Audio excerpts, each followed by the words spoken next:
संतोष पांडे, महावीरगंज, छत्तीसगढ़।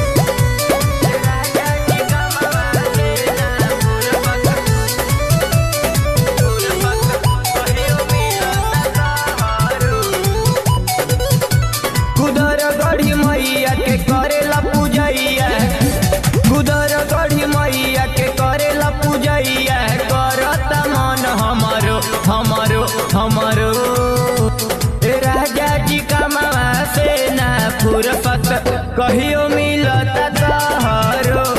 राजा जी कमावा से ना फुर्सत कहियो मिलता तोहरो।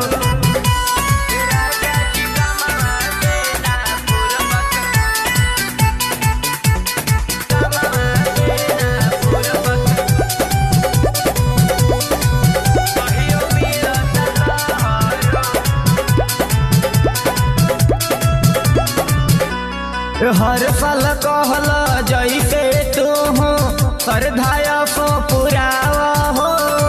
कुदर गढ़ नहीं जैब तो सैया खुड़िया रानी घुमाव हो, खुड़िया रानी घुमाव हो।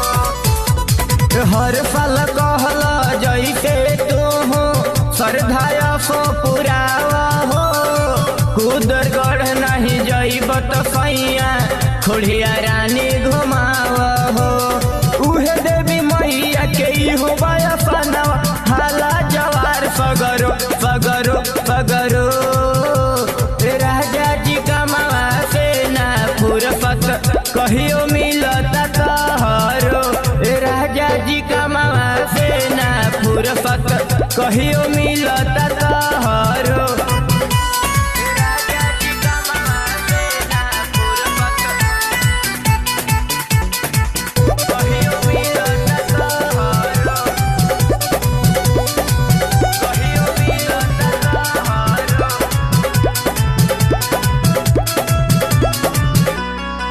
का तू कैला बोल बलमुआ अतना दिन कमैला जी।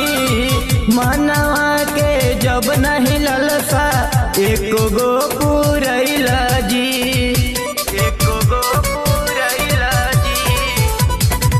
का तू कैला बोल बलमुआ अतना दिन कमैला जी। मनवा के ललसा बलमुआ एको ना पुरैला जी।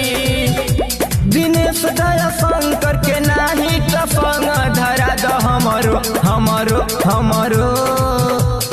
राजा जी कमावा से ना फुर्सत कहियो मिलता तोहरो। राजा जी कमावा से ना फुर्सत कहियो मिलता तोहरो। राजा जी कमावा से ना फुर्सत कहियो